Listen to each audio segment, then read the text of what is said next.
September is an important month for universities because that marks the start of a new academic year. Typically, students will start coming to Toronto in July and August and look for a place to settle down into. Indeed, you have probably heard that the rental market would be the craziest during those 2 months. That's when you run into multiple offer situations, zero vacancy around the university areas. But this year might not be the same. Universities were concerned about the enrollment numbers for this September because the numbers were predicted to decline due to the COVID-19 disruptions. Do you know how much international students contribute to Canadian universities, just in tuition? $6 billion a year. You see, the financial impact to universities can be disastrous if international students are not coming anymore. With that said, the early numbers are out on confirmed offers of acceptance at Ontario universities. Do you think the predictions are right this time?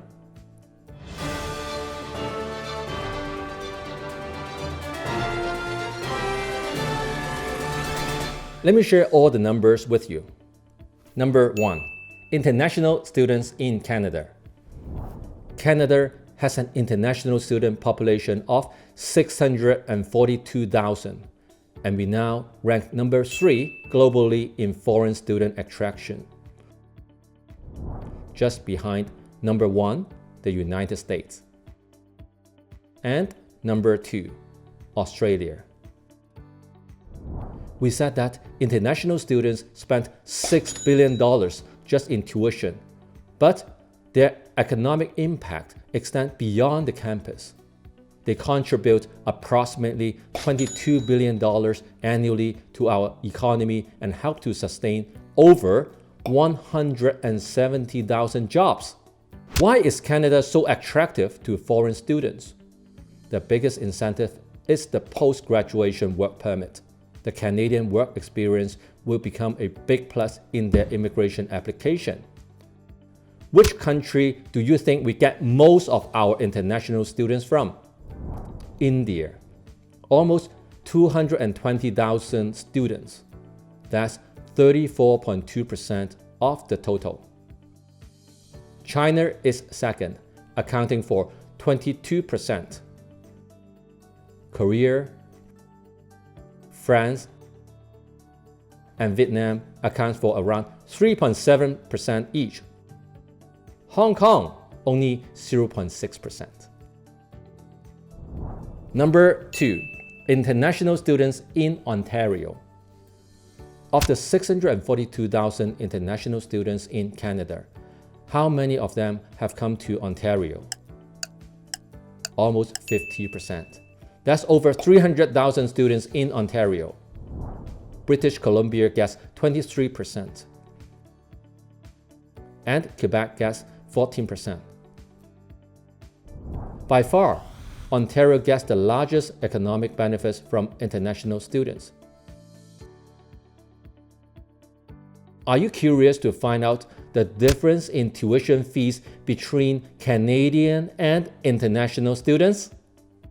For an engineering degree at University of Toronto, a Canadian student would pay around $16,000 in tuition, and an international student would pay around $61,000.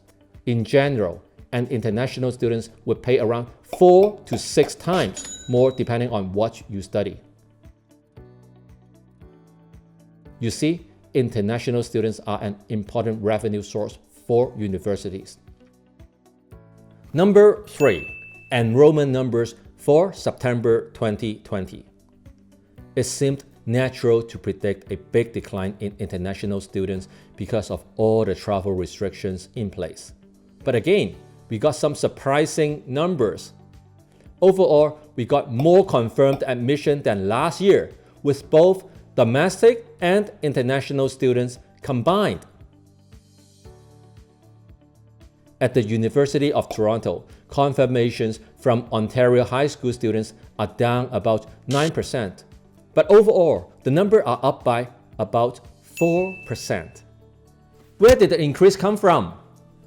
There is an increase in students from outside Ontario, and there is a surprisingly big jump of nearly 20% in international students. That means we will have around 27,000 international students just from the University of Toronto alone. You see, we can actually expect an increase in rental demand in downtown Toronto from international and out-of-province students. So the slow rental market should start to recover over the next few months. On a side note, I always like to rent my own units out to international students for two reasons. Number one, they rarely run into payment issues because they are typically supported by overseas parents.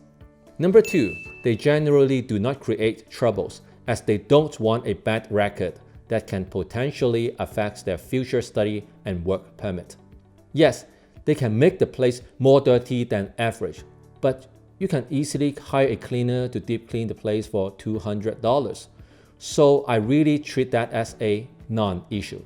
I share my opinions and news on the market every single week. If you want to stay on top of the market, make sure you subscribe to my channel and hit the bell now.